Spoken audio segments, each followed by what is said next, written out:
نحمده ونصلي ونسلم على رسوله الكريم وعلى آله وأصحابه أجمعين.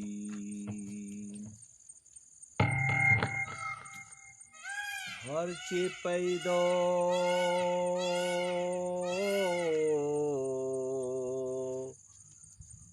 کرد بہر مانیت، ہر چے پیدا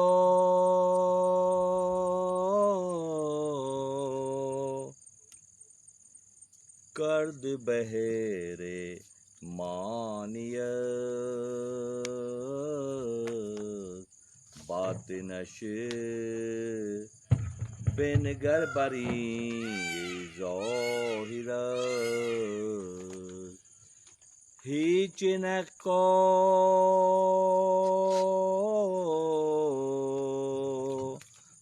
نگار و زینخش، بے امید نفع بہرن نقش، ہیچ کوزو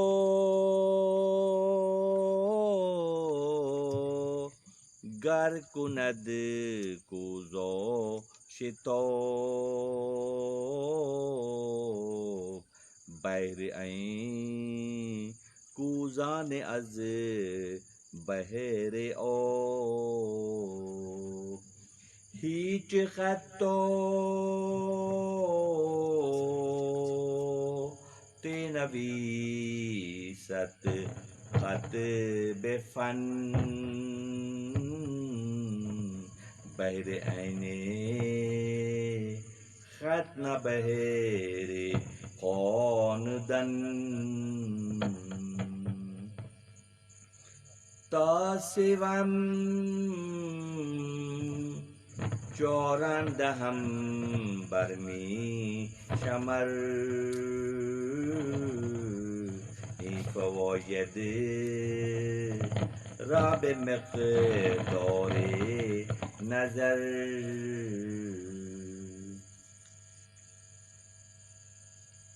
انتہائی واجب الاحترام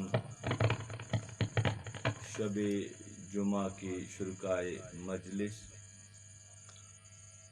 اللہ تعالیٰ کا بے حد شکر احسان ہے کہ ہمارے مرکز خانقاہ مولائے روم رحمۃ اللہ علیہ میں شب جمعہ کی محفلوں کی شروعات بعد از رمضان المبارک آج پہلی نشست کی صورت میں اس وقت جاری ہے.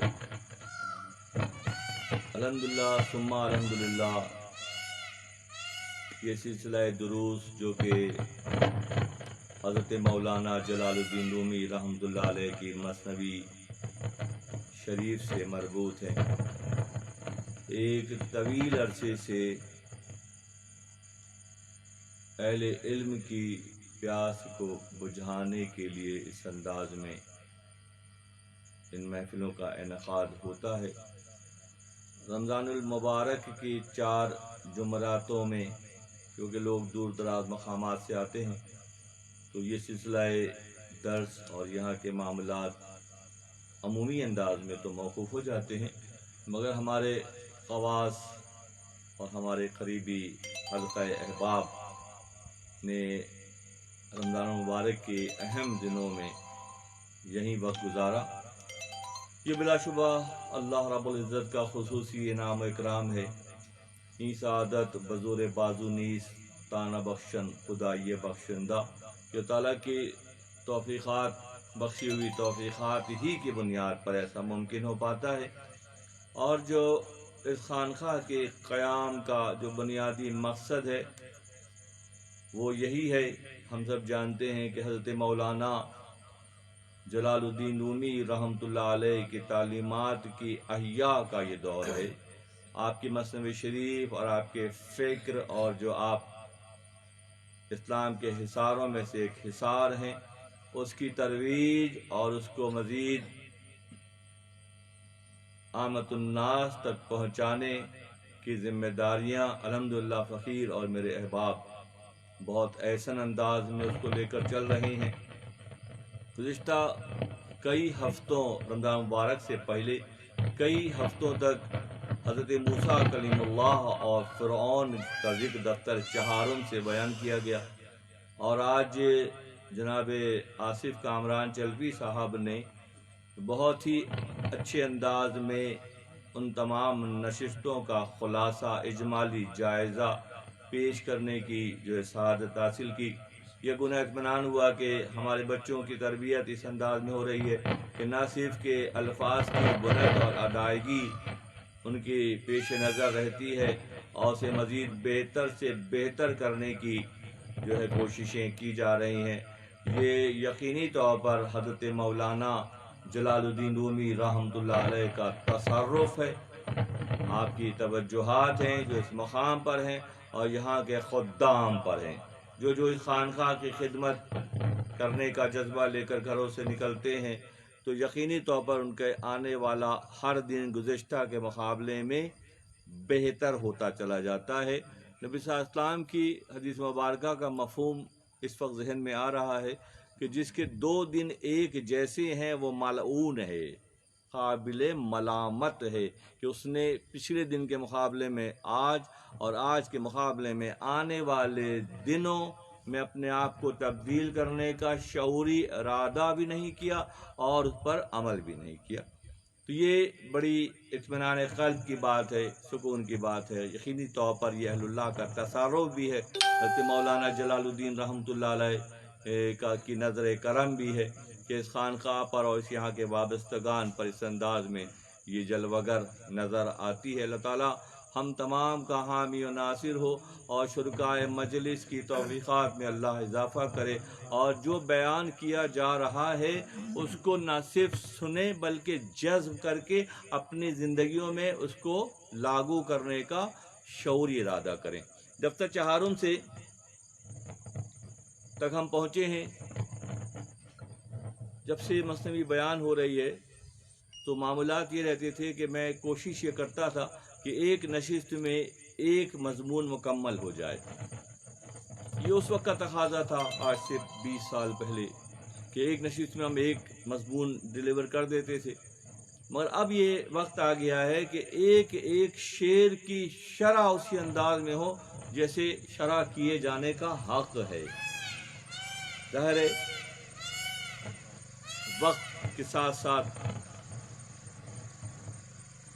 اس میں بہتری پیدا ہوتی ہے، اس میں تنوع پیدا ہوتا ہے، اس میں انفرادیت پیدا ہوتی ہے، اس میں جامعیت پیدا ہوتی ہے۔ یہ اللہ کا نظام ہے کہ ہم ایک سیڑھی کے بعد اوپر جب چڑھتے ہیں دوسری سیڑھی پر تو ہم اس پچھلی سیڑھی کے مقابلے میں بہتر مقام پر ہوتے ہیں، اور سیڑھی بہ سیڑھی چڑھ کر ہم بام تک یعنی کہ چھت تک پہنچ جاتے ہیں۔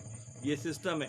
تو اس میں آج کی نشست میں جو دفتر چہارم سے حضرت مولانا جلال الدین رومی رحمۃ اللہ علیہ کا معمول یہ ہے کہ قرآن مجید فرقان حمید میں سے کوئی ایک آیت کا انتخاب کرتے ہیں، یا نبی صلی اللہ علیہ وسلم کی احادیث مبارکہ آپ کے اقوال میں سے کسی قول کی شرح کرتے ہیں، یا ماضی کہ اہل اللہ کا ذکر باجی بستامی رحمۃ اللہ علیہ، جنید بغدادی رحمۃ اللہ علیہ، ابو الحسن خرقانی رحمۃ اللہ علیہ اہل اللہ کی حیات مبارکہ سے ریفرنسز ہمیں دیتے ہیں۔ المیہ یہ ہوا کہ گزشتہ کچھ عرصے سے یہ پیٹرن بنا لیا گیا کہ مثنوی شریف اور صاحب مثنوی کو گریجولی اسلامی معاشرے سے دور کیا گیا، کہ ہمارے پاس سرٹیفکیشنز تو بہت ہیں مگر تربیت نہ ہونے کی وجہ سے آج ہم جس حال میں ہیں ہم سب کو پتہ ہے۔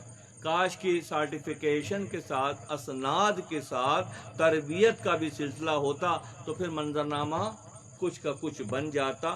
آج کی نشست میں دفتر چہارم کی ہم اگلے حصے میں ہیں۔ مرحوم رحمۃ اللہ علیہ قرآن کی ایک آیت کی شرح کرتے ہیں اور پھر اس کے بعد بے شمار ایسے مناظر اور ایسی وادیوں اور گھاٹیوں سے ہمیں گزارتے ہیں، ایسا لگتا ہے یہ کتاب 700 سال پہلے کی نہیں بلکہ 2021 کے لیے لکھی گئی ہے۔ یہ اس کا خصوصی اعجاز ہے۔ کلام وہی ہوتا ہے، احسن الکلام قلا و دلہ، بہترین گفتگو وہ ہوتی ہے جو قلیل ہوتی ہے اور دلیل کے ساتھ ہوتی ہے، وہ دلوں پر اثر کرتی ہے۔ فرماتے ہیں وما خلقنا السماوات والارض وما بینہما الا بالحق۔ قرآن کی آیت کی شرح میں معلوم فرماتے ہیں کہ اللہ فرماتا ہے کہ جو کچھ اللہ نے بنایا ہے آسمانوں اور زمین میں وہ یقینی طور پر حق کے ساتھ ہے اور حق کی پہچان کے لیے ہے۔ بات آ گئی کہ اللہ تعالیٰ نے جو کچھ بھی تخلیق کیا ہے وہ حق کو پہچاننے کے لیے، اللہ سے تقرب حاصل کرنے کے لیے، اللہ کی مخلوق اللہ سے قریب تر ہو جائے، اس پیغام کو سمجھانے کے لیے فرماتے ہیں وما خلقنا السماوات والارض وما بینہما الا بالحق۔ آسمانوں اور زمین میں اور جو کچھ درمیان میں ہے وہ الا بالحق ہے، وہ حق ہے، وہ اللہ کا تخلیق کردہ ہے، اور اس میں دو طرح کے پیغام ہیں۔ ایک پیغام تو یہ ہے کہ جو ظاہر نظر آتا ہے، جو ہم دیکھتے ہیں وہ ظاہر کہلاتا ہے، مگر کیا ظاہر ہی کے لیے اتنا بڑا پھیلاوا ہے؟ نہیں، ہر ظاہر کے پیچھے ایک باطن ہے، ہر ظاہر کے پیچھے ایک باطن ہے۔ تو ظاہر داری میں اگر الجھ گئے تو باطن کا شعور نہیں پیدا ہوگا، اور جب باطن کا شعور ہی نہیں پیدا ہوگا تو اصلاح احوال کی کیفیت بھی نہیں پیدا ہوگی۔ ہم ظاہر داری میں وقت گزار کر اپنا سفر پورا کر کے آگے بڑھ جائیں گے، اللہ کو فرق نہیں پڑے گا، اللہ کو نہیں پڑے گا۔ تو ہونا تو یہ چاہیے کہ ہم حیات بشری کے اس دور میں اللہ کی تخلیقات پر غور کریں اور اپنے طرز فکر کو اس کے تحت، اس کے ماتحت کرنے کی کوشش کریں۔ وہ فرماتے ہیں ہیچ نقاشی جب اللہ کی تخلیق کو سمجھانے کا زاویہ ہے تو مولانا رحمۃ اللہ علیہ کے پاس دلیل و برائن کی کوئی کمی نہیں ہے۔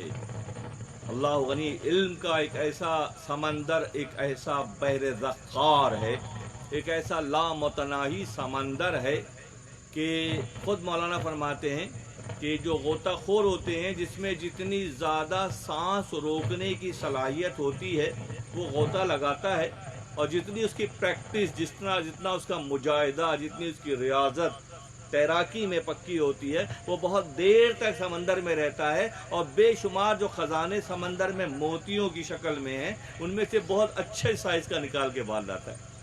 جس کو سانس روکنے کی صلاحیت ہوگی وہی کر پائے گا، ورنہ تو دم گھٹ جائے گا اور باہر نکل آئیں گے۔ تو یہاں یہ بات ہے کہ مجاہدے اور ریاضت کی رائے خدا میں محنت کی جو امپورٹنس ہے، جو اہمیت ہے، اس کو مولانا اجاگر کرتے ہیں۔ اس کی مثالیں ہیچ نقاش نگار و زی نقش، جبکہ دنیاوی طور پر بھی اگر کوئی پینٹر پینٹنگ بناتا ہے تو اس کا مقصد جہاں ایک طرف روزگار کمانا ہوتا ہے تو دوسری طرف بہت سے لوگوں کو متاثر کرنا بھی ہوتا ہے، کہ ایک کام میں دو کام چھپے ہوئے ہیں، کہ بظاہر وہ تصویر نقش و نگار بناتا ہے، اس کا مقصد کیا ہوتا ہے؟ اس کا مقصد ایک طرف تو روزگار حاصل کرنا ہوتا ہے، دوسری طرف مخلوق خدا اور اللہ کی مخلوق کو متاثر کرنا ہوتا ہے۔ دو معنی چھپے ہوئے ہیں۔ کوزاگر جو پیالہ بنانے والا پیالہ بناتا ہے، ایک مقصد جو ہے اس سے روزگار کمانا ہے، اور دوسرا مقصد جو ہے مخلوق کو فیض پہنچانا ہے۔ اسی طرح سے فرماتے ہیں کہ ہیچ کا ساگر کنت کوسا تمام بحر ای کوسا نے بحرے تمام، ہیچ خطوط نویست خط بفن، اور جو خطاطی کرتے ہیں، خوش نویسی کرتے ہیں، ان کا مقصد بھی یہ ہوتا ہے، عام بات سمجھانے کے انداز کی ہے۔ تم ظاہر ایک طرف دیکھتے ہو، نہیں، ایک ہی بات کے کئی پہلو ہوتے ہیں۔ مولانا یہ سمجھانا چاہ رہے ہیں کہ آہستہ آہستہ ظاہرداری اور سطحیت سے نکل کر بلند نظری، کشادہ دلی اور وسعت قلبی پیدا کی جائے، ان مثالوں سے بات کو سمجھاتے ہیں۔ اسی طرح سے کہ جب ہم سیڑھی پر، یہاں مثال دوبارہ آ گئی کہ جب ہم سیڑھی پر چڑھتے ہیں تو ایک مقصد کیا ہوتا ہے، ہمارا ہر قدم بلندی کی طرف جاتا ہے، یہاں تک کہ ہم سیڑھیوں پہ چڑھتے، دوسری، تیسری، چوتھی، پانچویں، چھٹی، ساتویں پہ چڑھتے چڑھتے ہم چھت پر پہنچ جاتے ہیں۔ لباس بشریت کے اس دور میں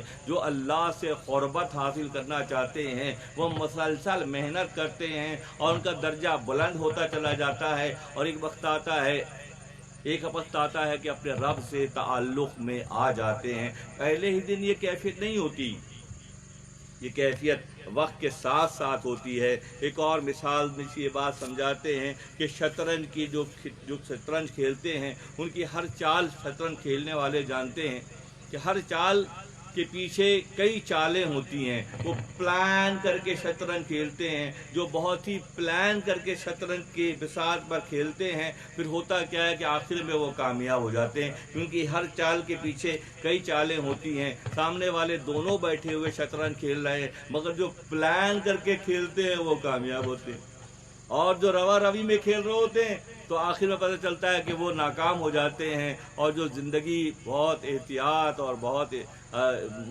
احتیاط کے ساتھ گزارتے ہیں وہ یقینی طور پر نہ صرف یہاں کامیاب ہوتے ہیں بلکہ محشر میں بھی سرخرو قرار پاتے ہیں۔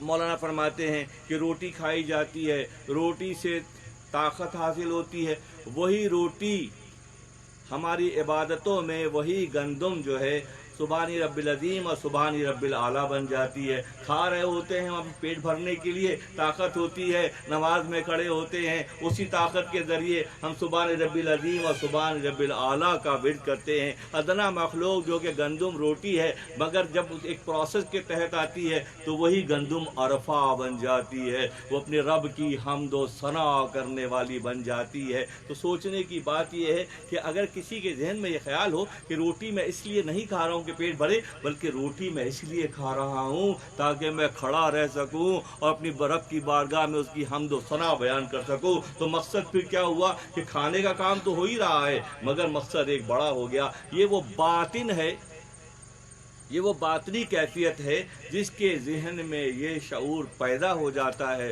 پھر ہوتا کیا ہے کہ اس کے معاملہ پھر الگ ہو جاتا ہے۔ ایک شخص صرف روٹی پیٹ بھرنے کے لیے کھا رہا ہے اور ایک شخص روٹی سبحان ربی العظیم اور سبحان ربی الاعلیٰ کے ورد کے لیے کھا رہا ہے، تو اس کے درجے کتنے بڑھ گئے، بات کہاں سے کہاں چل گئی۔ اور پھر وہی روٹی ہے جو جسم میں جا کر پروسیس کے بعد تمہاری نسل بنانے کا سبب بن جاتی ہے۔ یہ شعور کی کیفیت کا نام ہے، جس میں شعور ہوتا ہے۔ کھانا تو کھانا ہی ہے مگر وہی کھانا اس کی نسل کو بڑھاتا ہے اور وہی کھانا اسے رب کے تعلق میں لے آتا ہے۔ جنہیں یہ شعور ہوتا ہے تو سوچنے کی بات یہ ہے کہ کیا پھر وہ عام منزل پر ہوتا ہے؟ نہیں، وہ عرفہ منزل پر ہوتا ہے۔ بنت روچے خون چے نہ خوان دئیے ہست پائیے او بگل در مون دئیے۔ تو اللہ تعالیٰ کا یہ نظام ہے، اور تعالیٰ ہم سے یہ چاہتا ہے کہ ہم اس فکر کو اپنے وجودوں میں بسا کر تخلیق کے اصل مقصد کو پہچانیں، اصل مقصد کو پہچانے کہ اللہ تعالیٰ نے جو کچھ بھی بنایا ہے، جو کچھ بھی تخلیق کیا ہے تو وہ ایک رخ پر نہیں ہے، اس کی کئی جہتیں ہیں۔ عام طور پر ہوتا یہ ہم فرماتے ہیں آ سرش گویت سمعنا ای سبا فائیو گویت اسینا خلنا، کہ ہوتا یہ ہے کہ یہ جب گفتگو ہوتی ہے اور یہ بات ہوتی ہے، تربیت نشستیں ہوتی ہیں، تو دو طرح کے لوگ اس کے سامعین ہوتے ہیں۔ ایک وہ کہتے ہیں ہاں ہم تو، وہ مولانا مثال دیتے ہیں کہ گھاس جب ہوا چلتی ہے تو گھاس ہلتی ہے، عام سا مشاہدہ ہوتا ہے۔ وہاں فرماتے ہیں کہ ان کا سر تو ہلتا ہے گھاس کی طرح کہ ہاں ٹھیک ہے آپ کی بات صحیح ہے، مگر ان کی جڑیں جو ہے نا وہ زمین میں گڑی ہوتی ہے، وہ تبدیل ہونے کے لیے تیار نہیں ہوتی۔ سر تو ہلاتے ہیں جیسے گھاس سر ہلاتی ہے، ہوا چلتی ہے تو گھاس ہلتی ہے۔ وہاں فرماتے ہیں، یہاں فرماتے ہیں مولانا کہ باد صبا سے ہوا سے گھاس تو ہلتی نظر آتی ہے مگر وہ اس حد تک عاجز ہوتی ہے کہ وہ مہاجرت اختیار نہیں کرتی، وہ ہجرت اختیار نہیں کرتی، بات کو تو مانتی ہے مگر عمل کرنے کے حوالے سے وہ عمل نہیں کرتی۔ تو جو عمل کرتے ہیں پھر وہ کون ہوتے ہیں؟ جو عمل کرتے ہیں یقینی طور پر وہ بہتر مقام پر ہوتے ہیں۔ گھاس کی مثال دینے کا مقصد یہ ہے کہ جو سامعین مجلس ہوتے ہیں ان میں سے بہت سے لوگ بات کے قائل تو ہو جاتے ہیں، مگر عمل کرنے کا وقت آتا ہے تو وہ عمل کرنے سے جو ہے وہ رک جاتے ہیں۔ کیوں رک جاتے ہیں؟ کہ ان کے اندر وہ پختگی نہیں ہوتی، ان کے فکروں میں وہ کیفیت نہیں ہوتی، یا پھر ایک اور صورت بھی ہوتی ہے کہ نفس اور شیطان کی شر کی وجہ سے وہ عملیت پسندی کے اس سفر میں گھاس کی طرح رکے رہتے ہیں، آگے نہیں بڑھتے۔ حضرت مولانا رحمت اللہ علیہ کے پاس دلیل و براہین جیسے میں نے عرض کیا بے شمار ہیں، تو اس کا نہ صرف یہ کہ مرض کی تشخیص کرتے ہیں بلکہ نسخہ بھی تجویز کرتے ہیں۔ مرض پکڑتے ہیں پھر نسخہ بھی لکھتے ہیں۔ مرض پکڑ لیا کہ بھئی سر تو ہلا رہے ہیں، عمل نہیں کر پا رہے، تو عمل پھر کیسے کر پائیں گے؟ یہ بھی تو بہت اہم سوال ہے کہ آپ نے تشخیص ڈائگنوز تو کر دیا، اب معالجہ علاج بھی کریں۔ علاج کیا ہے کہ اگر محسوس کر رہے ہیں کہ ہم اہل اللہ کے صحبت میں بیٹھ رہے ہیں، ہم ان کی نشست و برخاست میں ان کے ساتھ شریک ہیں، مگر طبیعت پہ تبدیلی نہیں آ رہی۔ جی سوال ہے، گھاس کی مثال یہ ہے کہ گھاس ہل تو رہی ہے مگر وہ جڑیں اس کی زمین میں ہیں تو تبدیلی نہیں آ رہی۔ وہاں فرماتے ہیں کہ اگر ایسا ہی بشری لباس میں ہوتا ہے تو اس کا حل کیا فرماتے ہیں یعنی کہ ظاہری اس کیفیت سے نکلنے اور نور قلب بصیرت حاصل کرنے کے لیے طریقہ کار کیا رکھا؟ مولانا فرماتے ہیں کہ اپنے نفس کی ہر بات کی نفی کی جائے۔ نفس جو چاہتا ہے، کسی عارف نے کہا کہ ایک قدم جو ہے نفس پر اور دوسرا قدم جو ہے جنت میں خود بخود پہنچ جاتا ہے۔ جب تم نفس کی باتوں میں مشغول ہو جاتے ہو تو تم میں ہجرت کرنے اور بہتر مقام پر سیڑھیوں پر چڑھ کر بام تک پہنچنے کا جذبہ جو ہے سرد ہو جاتا ہے، اور اگر تم اس پر عمل کرتے ہو تو طریقہ کار فرماتے کیا ہیں کہ نور بصیرت حاصل کرنے کے لیے اور اللہ کی محبت حاصل کرنے کے لیے اور اللہ کی وہ جو باطنی تخلیق کو دیکھنے کے لیے اگر کوئی راستہ ہے تو اتباع رسول اللہ صلی اللہ علیہ وسلم ہے۔ رسول اللہ علیہ وسلم کی حیات مبارکہ اور آپ کی تعلیمات پر عمل کر کے تم یہ نور حاصل کر سکتے ہو جو اللہ کے مقصد تخلیق کائنات کے حوالے سے اللہ متقاضی ہے، تقاضا کرتا ہے۔ یہ جبھی ممکن ہو پائے گا کہ جب اس راستے پر چلو گے اور آقا صلی اللہ علیہ وسلم قرآن و حدیث کے معاملات کو اپنی زندگی کے روزمرہ کے معاملات میں بساؤ گے تو پھر کیا ہوگا؟ آہستہ آہستہ تمہارے اندر وہ نور پیدا ہو جائے گا، تمہارے اندر دیکھنے کی صلاحیت پیدا ہو جائے گی، تمہارے اندر تخلیق کائنات کے مقصد عیاں ہوتے جائیں گے۔ جو جتنی محنت کرے گا اتنا ہی اس کو اجر ملے گا۔ لیس الانسان انسان کے لیے کچھ بھی نہیں، قرآن کہتا ہے انسان کے لیے کچھ بھی نہیں ہے الا ما سعی، جتنی وہ جد و جہد کرے زندگی کے شعبوں میں بھی اور باطنی رموز و نکات کو سمجھنے کے حوالے سے بھی، جتنی انسان محنت کرے گا اس کا حصہ اس کے حصے میں آ جائے گا، ورنہ نور بصیرت حاصل کرنے، بصارت اور بصیرت حاصل کرنے کے حوالے سے معافوم کتنی خوشخبری ہمیں سناتے ہیں۔ یہ تو ہمارے بابا حضرت آدم علیہ السلام کا ورثہ ہے۔ تمہارے باپ آدم علیہ السلام فرماتے ہیں تمہارے باپ آدم علیہ السلام کو اللہ نے وہ نظر دی، اللہ نے حضرت آدم علیہ السلام کو وہ نظر دی، وَعَلَّمَ آدَمَ الْأَسْمَاءَ كُلَّهَا، قرآن کہتا ہے کہ اللہ نے آدم کو تمام علوم سکھا دیے، اب کوئی علم ان سے بچا نہیں۔ تو سوال یہ پیدا ہوتا ہے کہ ہم آدم کی صلب سے ہیں، ہم آدم کی نسل سے ہیں، ہمارے بابا آدم ہیں، تو وہ صلاحیتیں ہم میں کیوں نہیں پیدا ہو رہی؟ فرشتوں کو علم دیا گیا، وہ محدود ہے۔ جب آدم کی تخلیق کا معاملہ ہوا اور اللہ نے فرشتوں کو سجدہ کرنے کا حکم دیا تو یہاں فرشتوں کی نچلے درجے پر ہونے کی دلیل مولانا فرماتے ہیں کہ فرشتوں نے بہت کم دیکھا، آگے دیکھا اور بہت کم دیکھا کہ آدم معاذ اللہ اولاد آدم میں زمین پر فساد پھیلائیں گے، جبکہ اللہ نے آدم کو وہ نظر دی نفخ فی الصور کی بنیاد پر کہ آدم جب ایکٹیو ہوئے، انہوں نے آنکھیں کھولی تو ماضی سے لے کر حال اور مستقبل سارا آدم نے دیکھ لیا۔ بہت انٹرسٹنگ شعبہ ہے کہ ہمارے اندر وہ تمام پروگرامنگ ہے۔ ہم اولاد آدم ہونے کے ناطے ہمارے اندر سارے یہ میسیجز اور ساری ڈیوائسز سیٹ ہیں، ایکٹیویشن نہیں ہے۔ اکثر میں کہتا ہوں کہ آدم نے، فرشتوں نے محدود دیکھا کہ آدم فساد پھیلائیں گے، جبکہ آدم کو ازل سے لے کر ابد تک کا علم اللہ نے وَعَلَّمَ آدَمَ الْأَسْمَاءَ كُلَّهَا کی بنیاد پر دیا۔ اور وہ ورثہ ما فرماتے ہیں چون نظر در پیش افگند و پدید آنچه خواہد بود تا محشر پدید، کہ ازل سے محشر تک کے تمام معاملات اللہ نے آدم کو ودیت کر دیے، اللہ نے آدم کو دے دیے۔ تو اب بات یہ ہے کہ ساری چیزیں ہمارے اندر موجود ہیں۔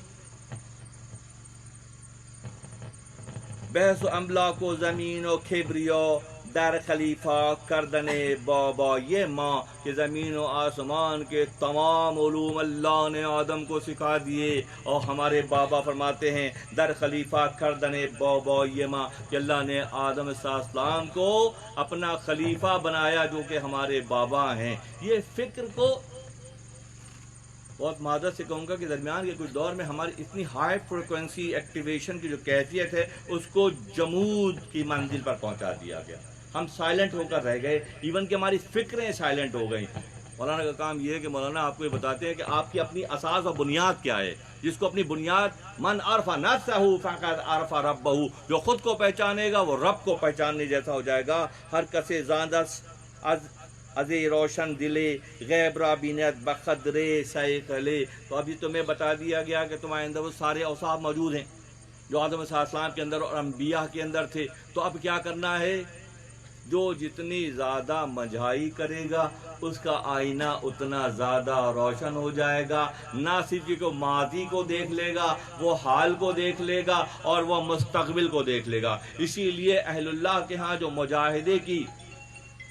مجاہدے سے مراد، مجاہدے دو صورتیں مجاہدے کی ہیں۔ تو ایک اہل اللہ کا طریقہ رہا، دو صورتیں رہیں۔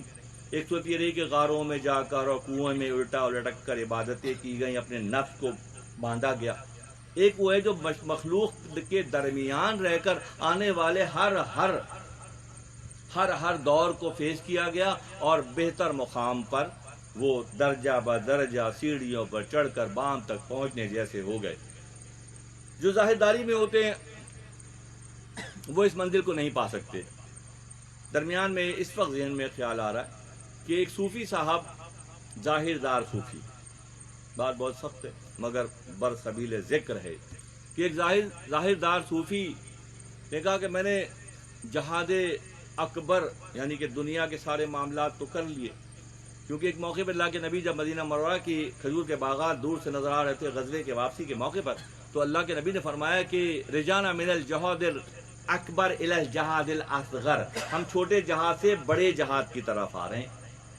وہ جنگ کا جو میدان ہے وہ چھوٹا جہاد ہے، اور معاشرت جو ہے بڑا جہاد ہے۔ لوگوں سے ہر قدم پر خلاف مزاج باتوں کو سننا، برداشت کرنا، دیکھنے کے باوجود بھی پردہ پوشی کرنا، جاننے کے باوجود اللہ کی مخلوق کو رعایت دینا، یہ جہاد اکبر ہے۔ اور وہاں خنجروں سے اور تلواروں سے اور نیزوں سے اور کلاشنکوف سے جنگ ہوتی ہے، وہ جہاد اصغر ہے۔ ایک موقع پہ جب اللہ کے نبی نے فرمایا کہ ہم رجانا من الجہاد اکبر الی الجہاد الاصغر، کہ ہم چھوٹے جہاد سے بڑے جہاد کیے، صوفی صاحب، ظاہردار صوفی صاحب نے کہا میں نے جہاد اکبر تو کر لیا، ان کے خیال میں کر لیا، انہوں نے ظاہر نظر کی بنیاد پر۔ ایسا کرتے ہیں کہ جہاد اصغر، چھوٹی جہاد بھی کر لیتے ہیں۔ تو ایک قافلہ جنگ کے لیے جا رہا تھا، بڑے شوق سے جو ہے وہ اس میں شامل ہو گئے کہ بڑی جنگ تو میں نے جیت لی دنیا میں رہ کر، چھوٹی جنگ بھی کر لیتے ہیں تاکہ معاملہ دونوں طرف کا برابر ہو جائے گا۔ قافلے کے ساتھ وہ جنگ کے لیے نکلے، میدان جنگ میں پہنچے تو دور ہی سے گھوڑوں کے ہنہنانے کی اور چیخنے چلانے کی اور لوگوں کا شور و غوغا سنا تو صوفی صاحب ہل گئے۔ صوفی صاحب، یہ جو پختگی ہے نا، یہ اور چیز کا نام ہے۔